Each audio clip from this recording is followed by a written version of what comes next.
السلام علیکم ورحمۃ اللہ وبرکاتہ۔ الحمدللہ والصلاۃ والسلام علی رسول اللہ۔ گناہوں کی بخشش کا ذریعہ بننے والے اعمال میں سے ایک عمل نماز تہجد بھی ہے، قیام اللیل بھی ہے۔ ترمذی شریف میں حسن درجے کی حدیث ہے، رسول اللہ صلی اللہ علیہ وسلم نے فرمایا کہ علیکم بقیام اللیل، مسلمانوں قیام اللیل کا اہتمام کیا کرو، فإنہ دأب الصالحین قبلکم، یہ تم سے پہلے والے جو نیک لوگ تھے ان لوگوں کا طریقہ کار ہے۔ یعنی ہمیشہ سے اللہ کے مقرب اور نیک بندے جو تھے وہ ہر امت کے اندر قیام اللیل کرنا ان کی عادت رہی ہے، ان کا شیوا رہا ہے۔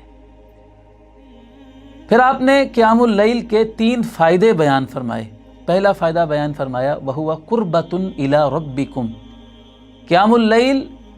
تمہارے اللہ کے قریب ہونے کا ذریعہ ہے۔ جو مسلمان اللہ تعالیٰ کا قرب حاصل کرنا چاہتا ہے تو اسے قیام اللیل کا اہتمام کرنا چاہیے۔ اللہ رب العزت اس بندے کو اپنا قریبی بندہ بنا لیتے ہیں جو نماز تہجد کی ادائیگی کرتا ہے۔ دوسرے نمبر پر فرمایا وَمَغْفَرَةٌ لِلسَّیِّئَاتِ، یہ قیام اللیل گناہوں کا کفارہ بننے والا عمل ہے۔ انسان دن میں گناہ کرتا ہے، رات کو قیام اللیل کرے تو اللہ رب العزت قیام اللیل کے ذریعے سے اس کے گناہوں کو مٹا ڈالے گا۔ اور تیسرے نمبر پر فرمایا وَمَنْحَاتٌ لِلْإِثْمِ، قیام اللیل سے صرف بندے کے پچھلے گناہ ہی معاف نہیں ہوتے بلکہ اللہ تعالیٰ قیام اللیل کے ذریعے سے بندے کو آئندہ گناہ کرنے سے بھی بچا لیتا ہے۔ یہ بہت بڑا مسئلہ ہے لوگوں کے لیے کہ وہ ایک گناہ کو چھوڑنا چاہتے ہیں، ایک بری عادت کو چھوڑنا چاہتے ہیں لیکن اس سے پیچھا نہیں چھڑا پاتے ہیں۔ تو اس حدیث مبارکہ میں گویا کہ اللہ کے رسول صلی اللہ علیہ وسلم نے ایک نسخہ بتا دیا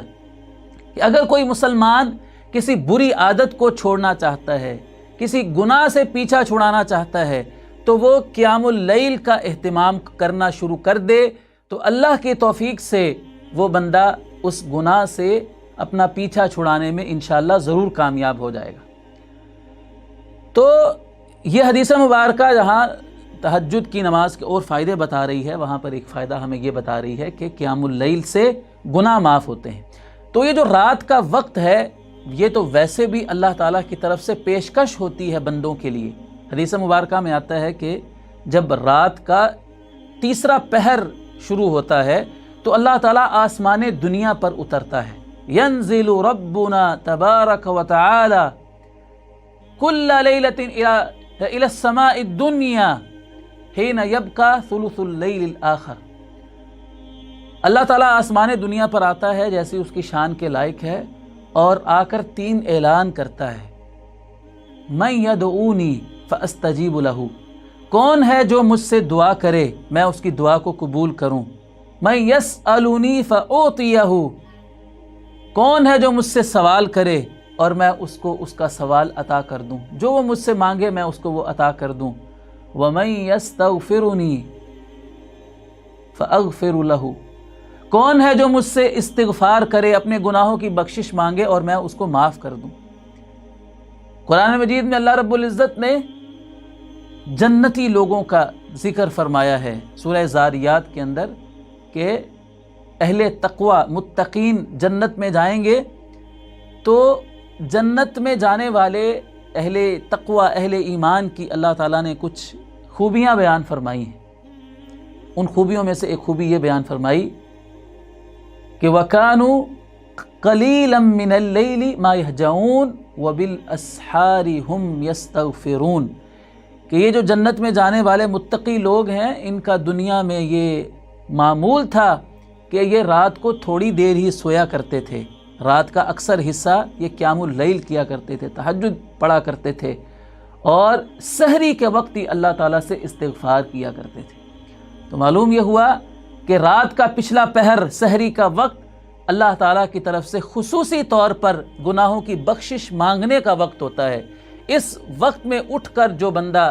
قیام کرتا ہے اور اس میں اللہ تعالیٰ سے گناہوں کی بخشش مانگتا ہے تو اللہ تعالیٰ کی طرف سے ایسے بندے کی مغفرت جو ہے وہ یقینی طور پر ہو جاتی ہے۔ تو ہمیں اس اللہ کی طرف سے دی ہوئی آفر کا، پیشکش کا فائدہ اٹھانا چاہیے، اور رات کا کچھ حصہ ہی صحیح لیکن قیام اللیل ضرور کرنا چاہیے۔ تھوڑے نفل پڑھ لیں، زیادہ وقت نہیں لگا سکتے، تھوڑی دیر اٹھ جائیں، لیکن ہماری زندگی میں کوئی رات ایسی نہیں ہو کہ اللہ رب العزت تو روزانہ آسمان دنیا پر اترتا ہے اور روزانہ یہ اعلان کرتا ہے کوئی مجھ سے مانگنے والا، ہے کوئی دعا کرنے والا، ہے کوئی گناہوں کو بخشوانے والا۔ اللہ کی طرف سے یہ اعلان ہوتا ہے، لیکن کتنی بدقسمتی کی بات ہے کہ ہم سوئے رہیں اور اللہ تعالیٰ کی اس پیشکش کو قبول نہ کریں۔ اور ایک حدیث مبارکہ میں تو نبی علیہ السلام نے ایسے شخص کے لیے خوشخبری دی ہے جو قیام اللیل کا اہتمام کرتا ہے، اور ساتھ ہی اس بندے کے لیے وعید بیان فرمائی ہے کہ جو قیام اللیل میں سستی کرتا ہے۔ حدیث مبارکہ میں آتا ہے کہ جب کوئی مسلمان رات کو سوتا ہے تو شیطان اس کی گردن پر، اس کے سر کے پچھلے حصے پر 3 گرہیں لگاتا ہے اور اس پر منتر پڑھ کر پھونکتا ہے کہ رات بڑی لمبی ہے، رات بڑی لمبی ہے، سویا رہے۔ ایک مسلمان رات کو اٹھتا ہے اور ذکر کرتا ہے، بیدار ہونے کی دعا پڑھتا ہے، الحمدللہ الذی احیانا بعد ما اماتنا والیہ النشور۔ تو شیطان کی لگائی ہوئی وہ جو ایک گریں ہوتی ہیں 3، ان میں سے ایک گرہ کھل جاتی ہے، پھر وہ وضو کرتا ہے تو دوسری گرہ بھی کھل جاتی ہے، پھر کھڑا ہو کر تہجد کی نماز پڑھنے لگتا ہے تو اس کی تیسری گرہ بھی جو شیطان نے لگائی تھی وہ کھل جاتی ہے۔ وہ بندہ تہجد کی نماز پڑھتا ہے، اس کے بعد پھر فجر کی نماز بھی پڑھتا ہے، دن میں جب اٹھ کر کام کاج کرتا ہے تو فرمایا کہ ایسا بندہ سارا دن بڑا چاقو چوبند رہتا ہے، بڑا حشاش بشاش اور بڑا ایکٹیو رہتا ہے سارا دن، اور اس کے مقابلے میں جو دوسرا آدمی تھا جو سویا رہ گیا، شیطان نے اس کے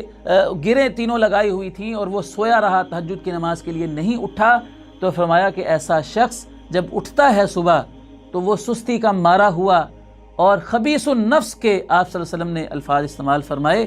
کہ اس کا نفس جو ہے وہ پاکیزہ نہیں ہوتا، بلکہ شیطان کا غلبہ اس انسان کے اوپر ہو جاتا ہے کہ جو تہجد کی نماز کے لیے نہیں اٹھتا ہے۔ تو اگر ہم چاہتے ہیں کہ اللہ رب العزت ہماری دعائیں قبول فرمائے اور ہمارے گناہوں کو بخش دے تو ہمیں ضرور قیام اللیل کا اہتمام کرنا چاہیے۔ یہ ہمیشہ سے اللہ کے نیک بندوں کی عادت رہی ہے۔